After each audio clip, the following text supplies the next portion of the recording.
Hello and welcome to Class Time. Remember, you can catch us live every weekday from 9 a.m. to 10 a.m. on TVJ and on onespotmedia.com. You can also keep up with us on our various social media platforms and use the hashtag to make queries or answer online questions. I'm Vanessa Francis and I'll be guiding you through today's CSEC English language lesson. Let's begin. So we had started looking at persuasive devices and techniques, and we're going to continue that look today. So here are today's objectives. So of course, at the end of the lesson, you'll be able to discuss various persuasive techniques, analyze examples of persuasive techniques, and create examples of persuasive techniques. Before we start though, let's go through a little scenario with you. So, have you ever had to do any of these things? First one, have you ever had to convince a teacher to accept your late assignment?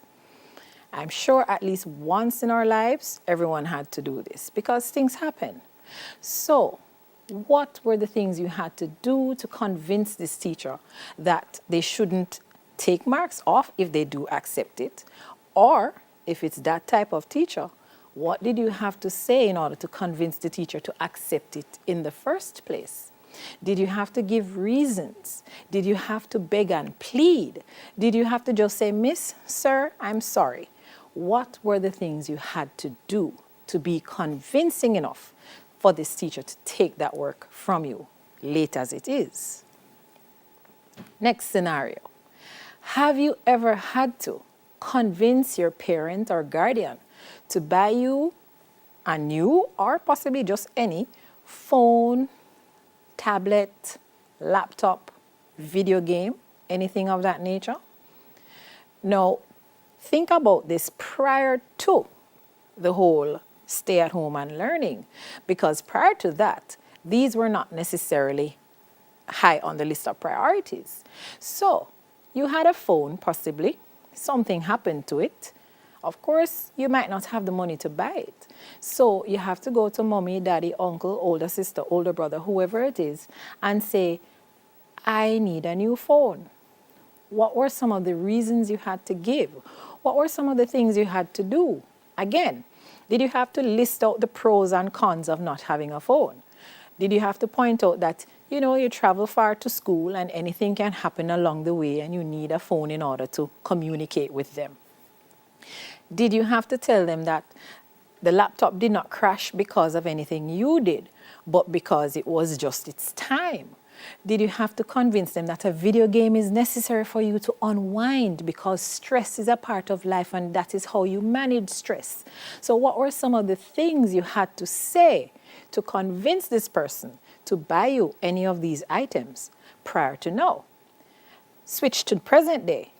Now that you are at home and learning from home, perhaps there is a device in the house and you're being told to use that one.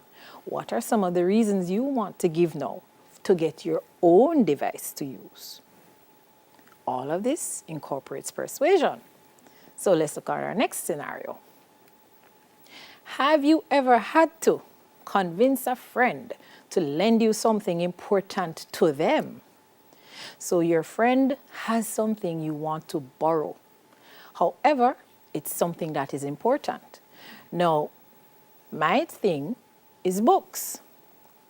To lend out a book is like lending my child, because chances are you might not return that book to me and I will miss that book as much or nearly as much as I would miss my child. So to convince me to lend you a book, you'd really have to get down and bring out everything. So what does your friend have that you want that is important to the friend? And how are you going to convince your friend to lend it to you, knowing that there is a possibility they won't get it back? So again, what are some of the strategies you'd have to employ to achieve that? Our last one now, and this one is very common. Have you ever had to convince a sibling to give you some of their food? No, think of it. If you have an older sibling or a younger sibling, the approach would be different. Because a younger sibling, you can take possibly a more authoritative stance because you are the dominant sibling, you're the older one. But if you're the younger one, then your stance, your approach would have to be different because you're the baby and they're older. So you might have to appeal to some sense of emotion, appeal to some sense of responsibility in that sibling to get them to give you some of the food that they really don't want to give you because you ate yours already and now you take your long belly and want some of theirs. So all these situations, whether you realize it or not, require you to be persuasive. And the strategies we're going to learn today can help you with any of these situations if they come up again, all right? So here are the techniques we're going to be looking at today. So the first one, the use of appeals. Now, focus on the word appeal. When you appeal, what do? Think about it carefully. All right, so under appeals, we look at the 3 pillars of persuasion: ethos, logos, pathos. Greek terms. We're learning some Greek as well as English language today because that's how we roll. So ethos is Greek for character. And under ethos, the focus is on the speaker's trustworthiness. So you're thinking of a scenario where you are trying to impress upon your audience that you are capable of their trust. You are deserving of their trust. They should be comfortable trusting you. So you're establishing yourself as someone they can rely on, someone who they can believe in. And that is, of course, important when you're trying to persuade somebody, because if you're a shady character, then right there, you have a much harder job of convincing someone to take your side or to believe your story. So with ethos, you are building your character, building a semblance of trustworthiness. So the types of appeal under this would be appeal to character and appeal to credibility, because you're establishing yourself as somebody who they can believe in. So how do we achieve this? You take care to make sure that you show more than one side of an issue before you take a side. So you are trying to show them that you are fair. So you show them these are the pros, these are the cons. However, this is the side I would like you to lean towards. So you're giving the impression that you're a fair-minded individual. You're not being judgmental in any way. So you also would employ the use of a counter-argument. So the counter-argument now will show what the opposition will do. So you have a little appeal to opposition going on there. And even though you're going to show what the opposition might come with, you're still going to use that to lead into your thesis, what your argument is based on. So the whole synopsis of this is that you want to show that you are not biased in any way, even if you are, but you want to show, you want to give the impression that you are not biased. Now, another thing you can do is to emphasize your reputation. So in the exam, you're given various scenarios. And in these scenarios, you're free to choose a persona. So when you're writing, you don't have to write as a 5th form, 4th form, continuing student. You can take on a new persona when you write. So when you take on that new persona, you can establish your reputation in your essay. So you can speak to who you are. You can speak to what knowledge you have. You can speak to what traits you have that make you trustworthy, that make you reliable, that make you believable. Now the next one, logos. And logos is Greek for word. So under this, you're looking at reason and logic, because there are those of us who need logical reasons to believe something. So there are those people who will believe you because of who you are, and there are those who you have to convince based on their ability to reason out. So you have to give them 1 + 1 = 2. So these would take in your appeals to authority. And that means you're going to bring in opinions of experts in the field. Now be very careful. The whole idea of an authority figure is someone who is qualified to speak on that. So if you're going to bring an argument regarding money and money issues, then of course, if you're going to talk about an authority figure, it would have to be someone who is involved in the field of money. So an economist, someone who is a business person, a banker, that sort of person, somebody who is qualified in the field. If it is a health issue, then of course someone with a medical background would be an authority figure. So even though the name says doctor, if it's not a doctor of medicine, then you're going to have an issue there. So you need to make sure that whoever you use in your quotation, whoever you use as the person you are referring to, needs to have a specific and direct link to the area that you're talking about. So here's an example. Professor Tran's extensive research in this area leaves little doubt that. So right there, you have told your audience that this professor has done research in this field. So this person has a lot of experience. And because they have a lot of experience, then we can trust what they have to say. And if we can trust what they have to say, then we can also trust what you have to say, because you are the one who is drawing on this reference. So this, of course, reassures your audience, your reader, your listener, whoever it is, that your viewpoint is solid. Your viewpoint is shared by somebody who knows what they're talking about.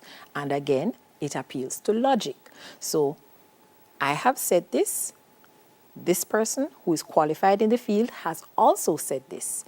Therefore, take our side. Under pathos now, look carefully. Pathos is Greek for suffering or experience. Interesting, isn't it?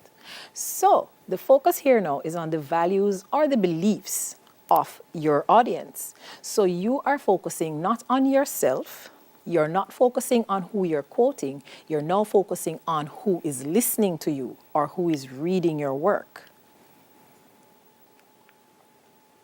So the types of appeal here would be the direct personal appeal and, of course, appeals to emotions.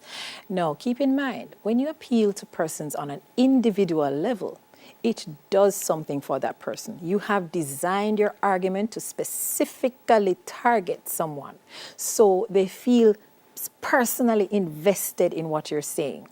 And when you appeal to emotions, once you can appeal to somebody's emotions, you can get them to do almost anything, because emotions are a powerful driving force. So if you can appeal to that, then your argument is well on its way to being accepted. So here's how it works. So you address the individual directly. So you're going to use your pronoun you. So the person feels as if you're talking to them specifically. You have singled them out. You have identified this person in your audience, and you're speaking to that person in your audience, even though you're really speaking to everybody. But they feel as if you have designed it just for them.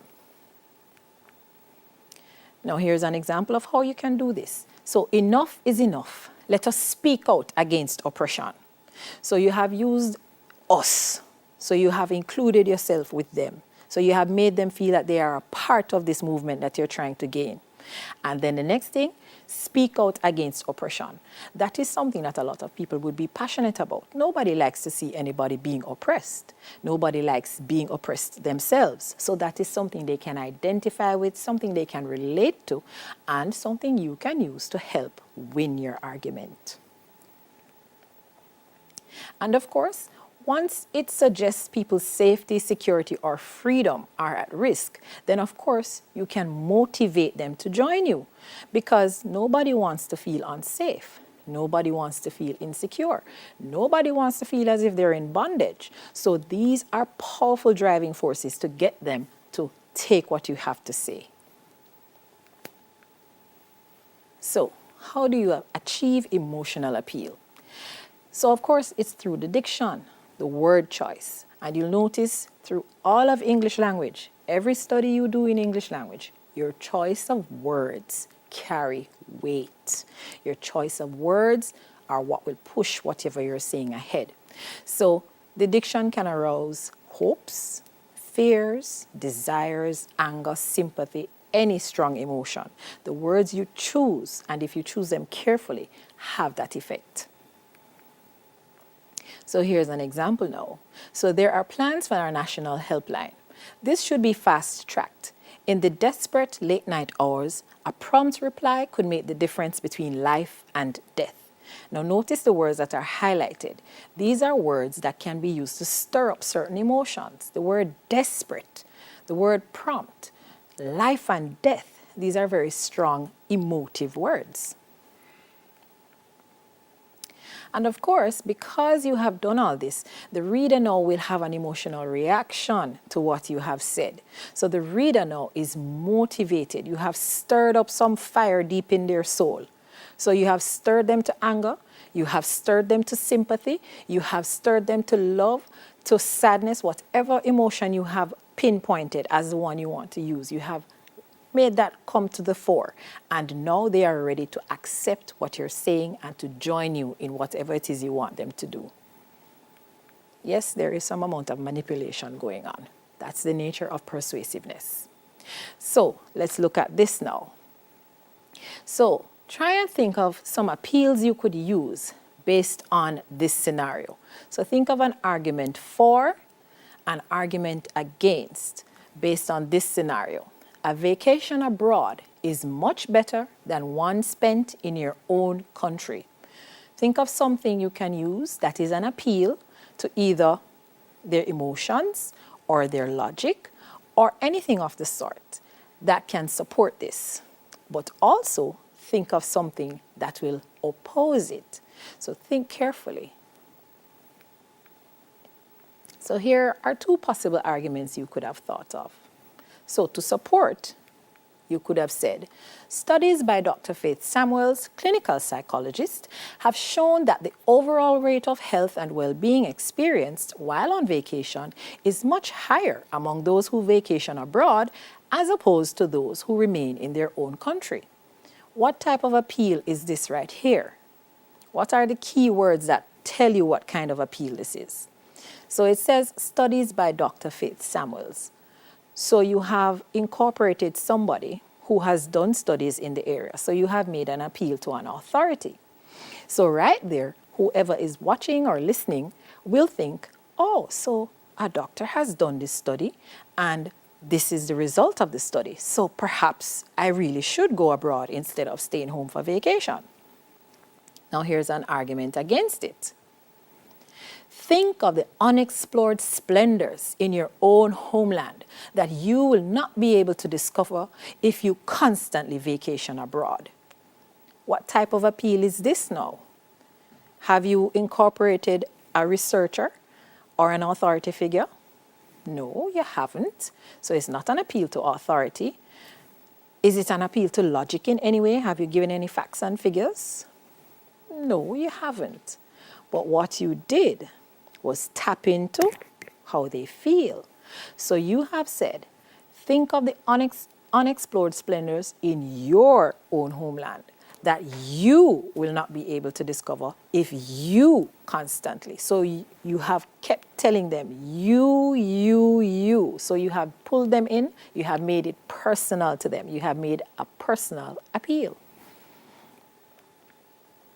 So now we're going to look at using evidence, which you cannot overlook the importance of. You need evidence in your arguments. However, take it in stride. So, use of evidence should be obvious what it is. So it's information that is indisputable. So it's something that is basically a fact. So it shows an investigative study that was conducted, or it gives you some kind of support that something exists or something that has occurred. So of course, you achieve this how now? So you use facts, you use figures, you use statistics, you show the results of experiments, or you can actually use a personal experience as well. That's fine. And you can use quotes. So you can quote from something, you can quote from a study, you can quote from some authority figure as well here. And this is your use of evidence. So here's an example. According to the Australian Bureau of Statistics, Males are 400% more likely to commit an offense intended to cause injury than are females. I do not know if this is true or not. However, what do I know? That according to the Australian Bureau of Statistics, so a study was done, and now I am showing the results of that study to support what I am doing. Now it says the evidence, because you have given it, this evidence now adds some weight to your argument. So your argument is no longer just hanging by a thread. It's no longer on a precarious perch. What it does is substantiate your argument. It makes your argument sound as if, yes, something really went like this for true. Something is going to happen because of this situation here. So when you give evidence, you are proving that you are right. And quite often, we need some proof. So we're using the same scenario. Same scenario. So keep that in mind. For all of what we're going to do is the same scenario. But this time, we want evidence. So think of how you can use evidence to support the argument that going away for vacation is better than staying home. And think of evidence that can show the opposite of that. So evidence that supports this notion, evidence that dispels this notion. Think carefully.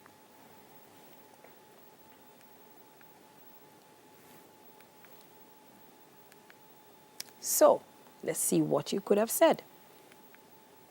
So to support the notion, you could have said, over 65% of those who vacation abroad say they do so because it is more cost effective. So you have brought in evidence of people who have said they go abroad for vacation because it's cheaper for them to do so. To oppose it now, tourists report being targets of various crimes more when outside of their own country than when they vacation at home, according to police statements collected. Again, more evidence. So you have shown evidence to support the idea that to go away for vacation is better. And you can also find evidence to support the notion that staying at home for vacation is better. Rhetorical questions. What are those? So, of course, it's a question where no answer is expected. Why are you asking a question, though, if you don't expect an answer? There is a point behind it, so don't lose it yet. So you do this because you want to make a point or you want to deliver a message. So you ask the question really just to stimulate thought. So this is how we achieve it. So you pose a question where everybody knows what the answer is, because it's not the answer that you want. You're not focusing on getting an answer. What you really are focusing on is to lead your reader, lead your audience to a conclusion. And that is why you have asked the question. So here's an example now. When funding for public healthcare is reallocated, what then will happen to those who depend on these services? So that should be an obvious situation. If you have free healthcare and you pull the funding, then those who rely on it, those who can't afford private healthcare, are going to suffer.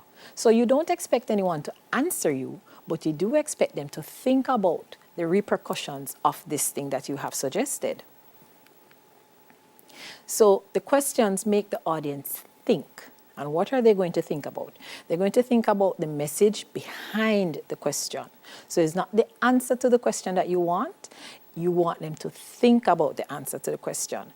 And you also want to use that now to open up another discussion, perhaps. So you're going to think about this. Same scenario, remember. So you're going to think about the idea of what rhetorical question can prove that going away for vacation is good, or what rhetorical question can be used to cause you to think about staying home instead. Remember now, a rhetorical question. So you want a question that is really primarily for thought stimulation, not for the answer, just to stimulate thought. So we'll hold on to that and get back to it shortly. So we're going to go for our first break, and we will be back with more English language.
Welcome back to class time. So let's pick up where we left off. So before the break, I gave you the scenario again, and this time I asked you to come up with a rhetorical question to support and another rhetorical question to oppose. So you had enough time to think about it. So let's see what you could have come up with. So to support it, you could have said, why would anyone choose to remain home while on vacation just to visit the same places they would have seen every day? And to oppose it, you could have said, would you really give up the comforts of home to face the hassle of traveling abroad on what should be your vacation?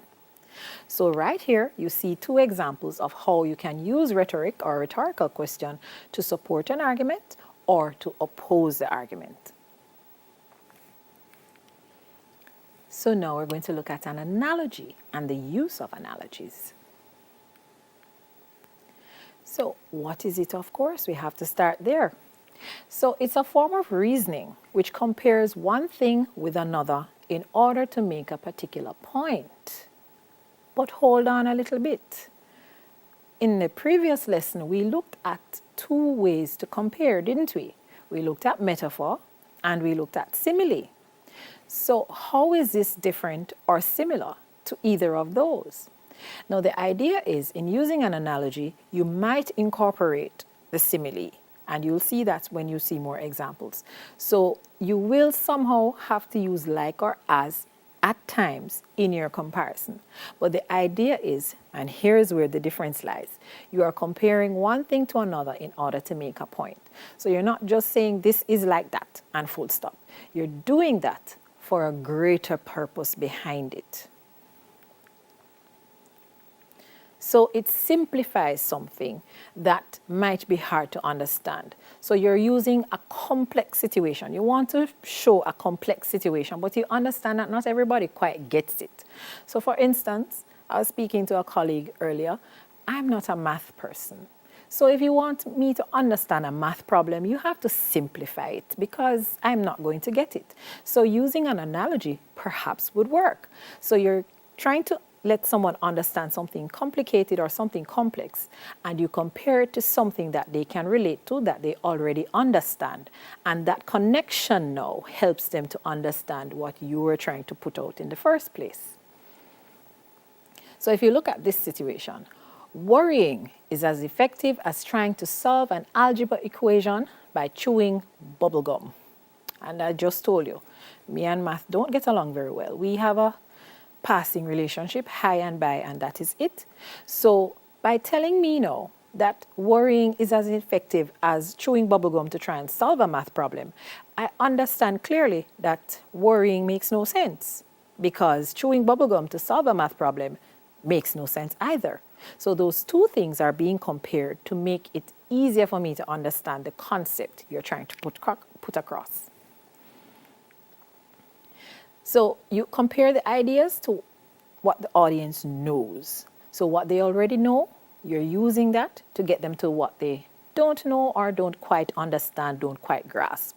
And when you do this now, they have a greater appreciation now of how things work. So they understand it and they can appreciate the nuances behind it. So, of course, you're going to have to come up with an analogy for this now. So find an analogy that will support the idea of going away for vacation and another analogy that will support the idea of staying home for vacation. This one is going to be a little tricky because what are you going to compare either of these things to? But it can be done. Yes, it can. Ready? All right. So here's something to inspire you. So remember now, we're focusing on a vacation abroad is much better than one spent in your own country. And we're looking at an analogy that can support that. So here's a possibility. A vacation abroad is as pleasurable a prospect as experiencing all of your favorite childhood memories rolled into one. So you're asking them to think of everything good about their childhood, all their favorite things, probably visiting with cousins, possibly eating as much as they want, not having bills to pay, So you want them to think of all the good things about being a child. And now, after they have thought about all those good things about being a child, going away for vacation gives the same good feelings, all of them rolled into one. So all those lovely things you were remembering would give you the same feeling as going away for vacation. Now, to oppose it, you could say a vacation abroad has much the same appeal as a visit to the dentist for a tooth extraction. So you gave them wonderful memories to convince them to go, and now you have given them a horrible memory to convince them to stay. So the idea of having your tooth extracted by a dentist, not something you look forward to with glee and passion and gusto. So the idea of having to go away is supposed to engender the same type of feeling. You're not supposed to feel good about it. You're not supposed to long for it. You're not supposed to want to do it, because going away is going to give you that same feeling. Therefore, to avoid that feeling, tana your yard. So we're going to look at the use of anecdotes now. And think carefully. Anecdotes and the previous one, analogy, they sometimes get confused, but there are differences between them. So keep that in mind. The analogy, you're comparing one thing to another for the purpose of highlighting something, simplifying something so people can relate to one more. The anecdote now, slightly different, but it has the same general idea behind it. So you're going to relay a short account or a story, and usually this is something personal. So you're basically trying to use a personal situation, a personal experience to prove something. And one of the main benefits of this is that it's like you're putting yourself at the feet of your audience. You're laying yourself at their feet and asking them to accept you. So you are making yourself more relatable to them because you're giving your own personal experience. You're telling your own personal story for the most part. Sometimes the anecdote can be just an experience you heard of. So it's not your personal experience, but you can say, I once heard of a man who. So it's still by virtue of connectivity, connection, an experience you can share just the same. So how do we get to this point? So you use a short account of a particular incident or event. And of course, if you're going to use it, it should be something that your audience will find interesting or that they will find amusing. So it can be a funny story or it can be a thought-provoking story.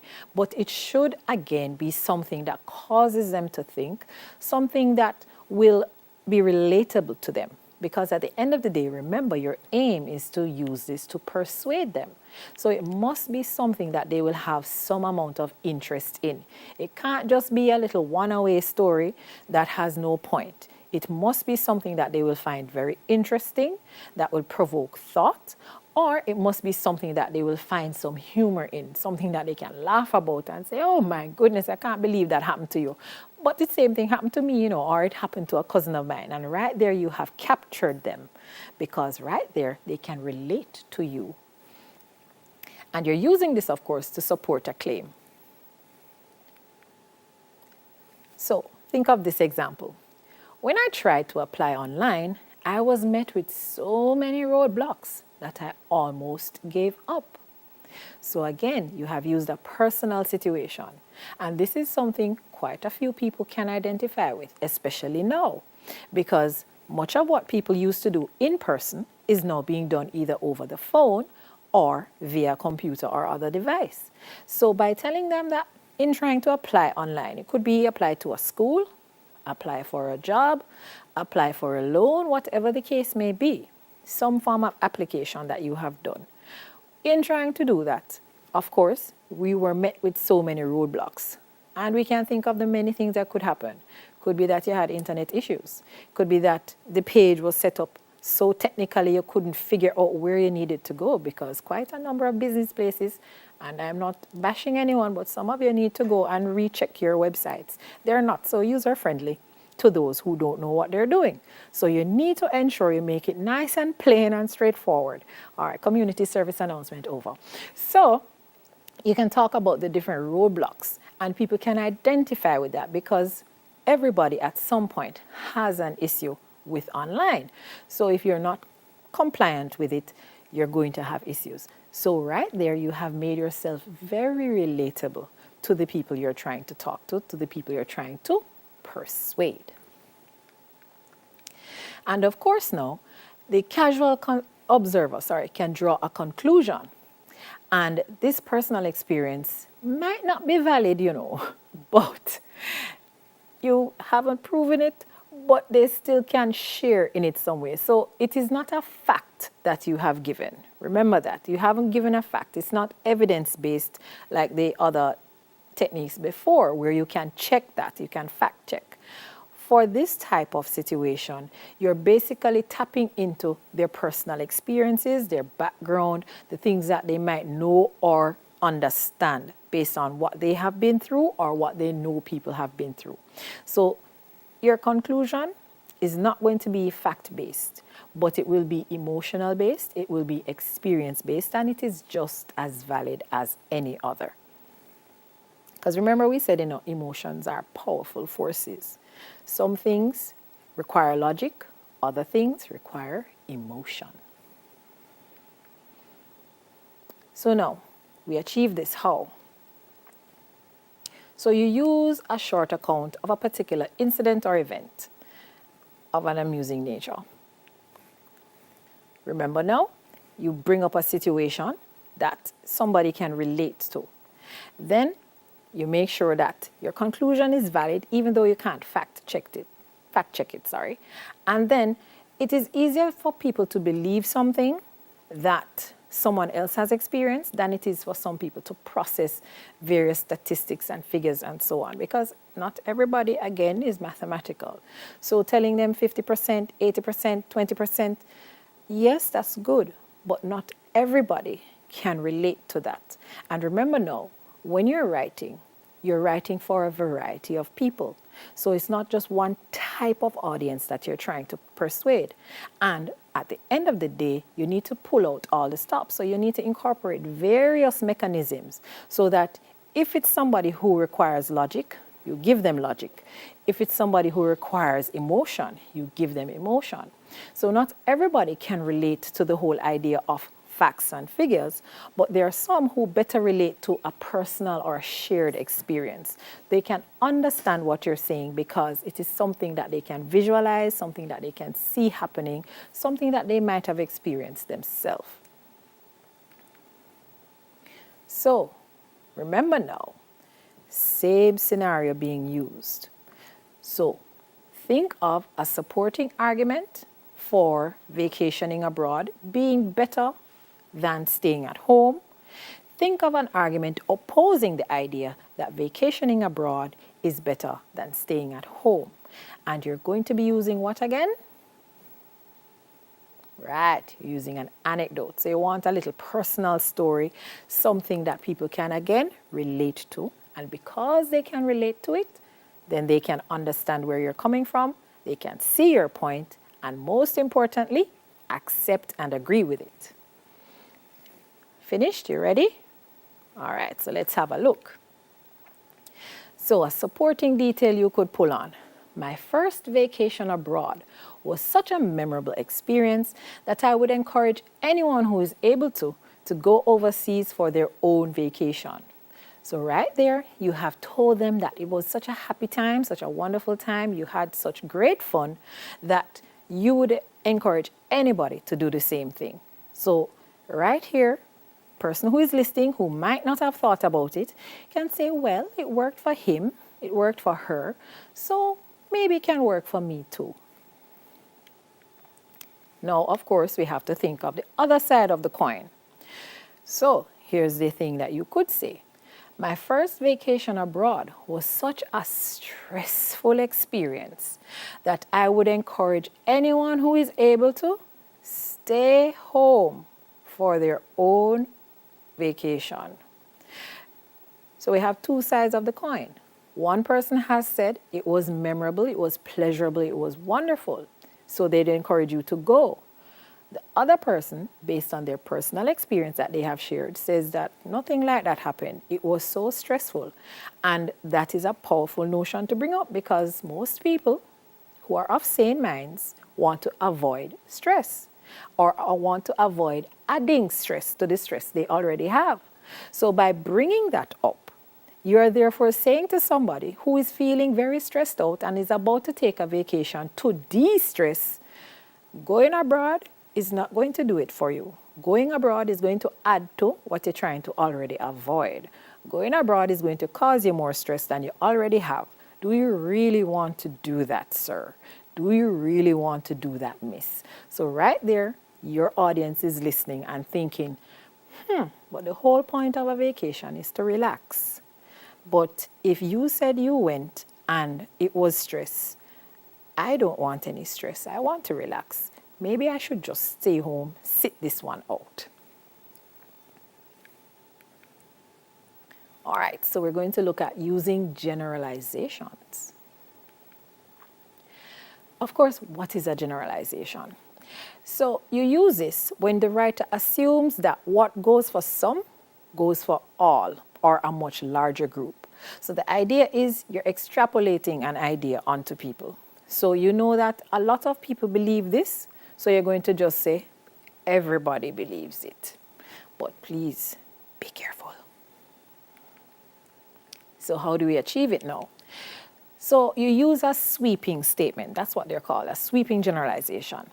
And what this does is suggest that this situation is indeed true and factual. So you've used this statement in such a way that people believe that it really goes off it true. So look at this example now. Today's young royals are rich, famous, and fond of partying. So that is a sweeping statement because how many of the royals really behave like this? However, in the public sphere, they see several royals behaving like this. So it is easy for someone to believe that it doesn't only hold for those that they see in the media or online or wherever it is, but it's for all of them. So you've made this statement, and because it holds true for enough people, then most people will subscribe to it as well. And of course, it is powerful. And why is it powerful? Notice it appeals to commonly held beliefs, prejudice, and views. So preconceived notions are what you're tapping into here. So people already have this belief in the back of their mind. People already have this idea, have this notion. So you're exploiting it. And you're exploiting it in order to get them to agree with you and to believe what you're saying. So you know that many people hold a certain belief. So of course they're going to make it sound like it's not just many people, it's everybody who has this belief. So now, these are things that many people would be talking about. These are things that would be common knowledge, what you would call common knowledge. So it's something that is not a secret per se. However, I cautioned you earlier and I caution you again. Be careful with using the generalization because you can make a faulty one. So try not to make a generalization that is blatantly incorrect. You don't want to make a generalization that is going to put you in a bad light. You remember now, you make your generalization based on the fact that it is a commonly held belief. And because it's a commonly held belief, then you can run with it. But if you're going to make a generalization based on something that only you believe, then you are at risk now of seeming as if you're being biased because you alone believe this or very few people believe this and you have made it seem as if it's a common belief. Be very careful. So here's what you're going to work on while we go for a break. So you're going to use generalizations to come up with a point to support and a point to oppose this issue. Same issue we've been working on all morning. So come up with something to prove that you must stay home for vacation or something to prove that you should go away. So we're going to our final break. When we come back, we'll wrap things up. Soon forward.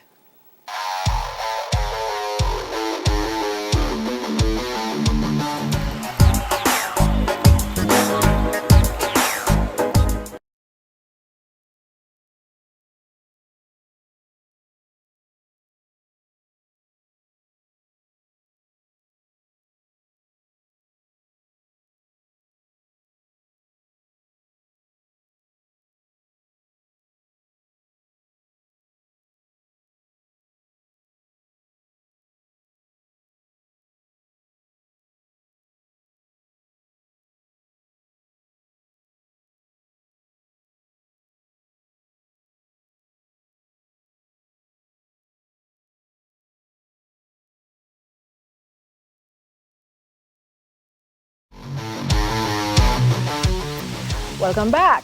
So before you went on the break, you had an assignment. You were supposed to think of 2 generalizations, one to support our scenario we've been working on and one to oppose it. So by now you should have them ready. So let's look at one that you could have used to support. People who vacation abroad have had numerous exciting experiences to share. So right here, you are saying that everyone, basically, who goes away for a vacation comes back with many experiences that they want to share, many exciting experiences. That's an imperative word there, many exciting experiences to share. And on the flip side, you could have said, no one who has vacationed at home has ever expressed disappointment or regret in their decision. So right there now, you're establishing the idea that people who choose to stay home don't feel bad about staying home. They feel just as good as those who go away. No one who's ever stayed home for vacation told anybody that they were disappointed or that they regretted staying home. So you think of those options. So generalizations can be used effectively to persuade your audience. However, remember I said be very careful. You don't want to make a faulty generalization because you can lose marks for that. So if you make a generalization and in Jamaican parlance, not no go so, you are at risk.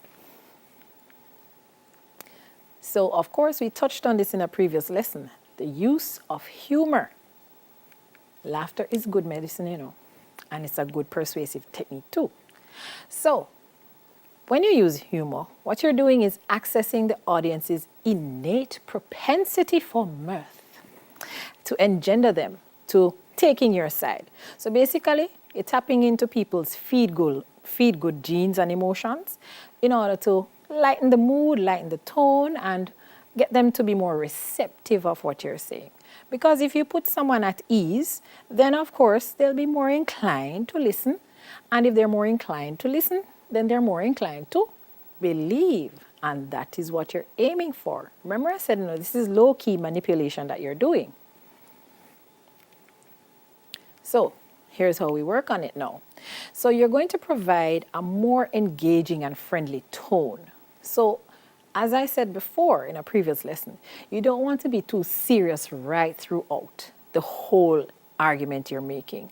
Yes, you need to be serious, but you can also lighten the mood, lighten the tone, and break up the tension that you have created so that your listener, your reader doesn't feel as if they are being pressured into agreeing with you. You can switch roles, you can switch gears and make it more lighthearted. So you can also use the humor now to dismiss any opposing view, and you can use various methods to do this. So here's an example now. Whenever it rains inside the free houses as well. Now, I've said this before. Humor is not always slapstick. It's not always hold your belly and laugh humor. Sometimes it's just a little, oh my Jesus, really? That type of humor, and that's fine too.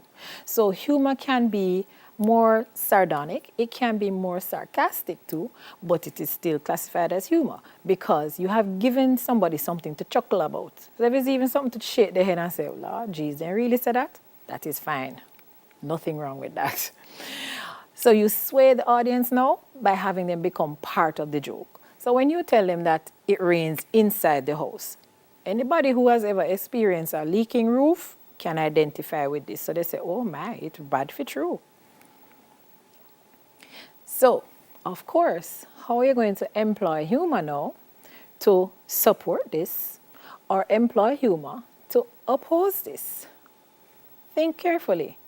Something humorous, maybe slapstick, maybe just sarcastic, fine, as long as it's something lighter than usual, to tell us why we should stay home or why we should go abroad for vacation.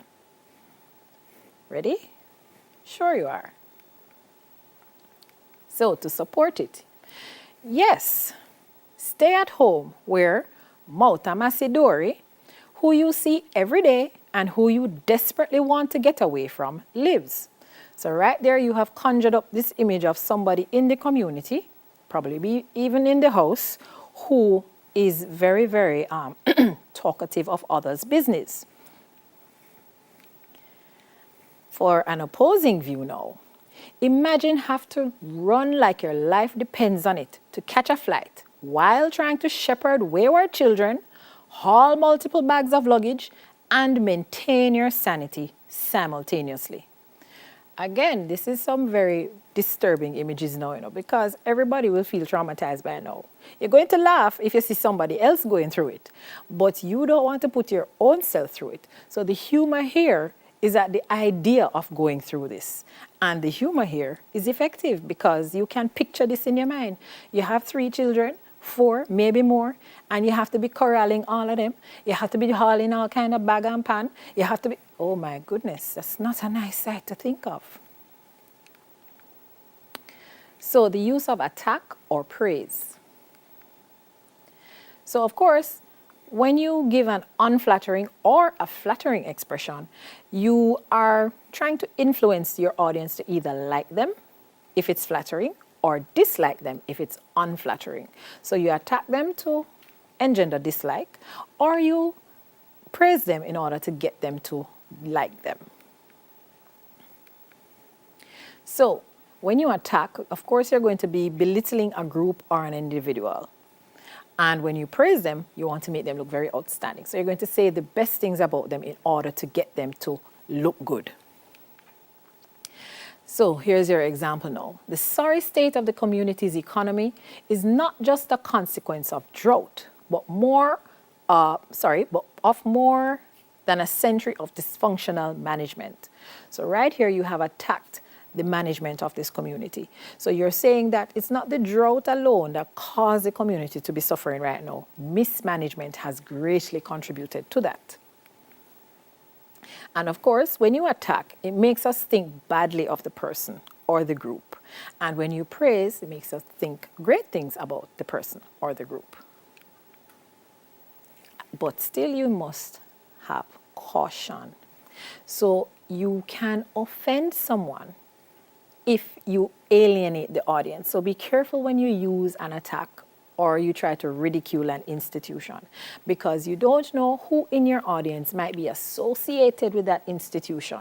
So you don't want to offend them, and therefore, once you offend them, how are you going to persuade them again?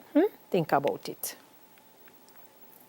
So here is our scenario. You know this, you love it, you've been working on it, yes. And here's what we can do about it.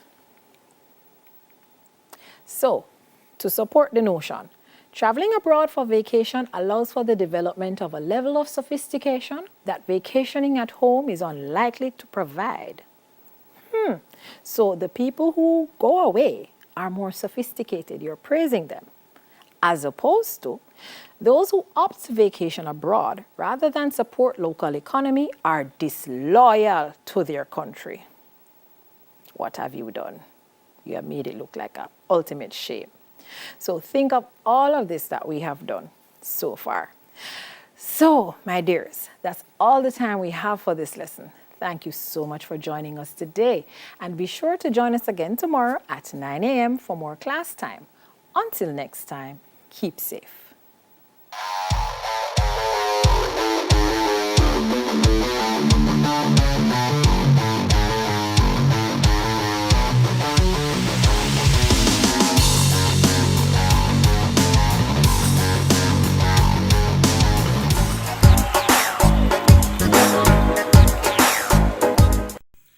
Hi there, I'm Simon Preston from TVJ. Thank you very much for watching our YouTube channel. To see our latest videos and also to see live events, click here. To see our full videos on onespotmedia.com, click here. Thank you very much for watching.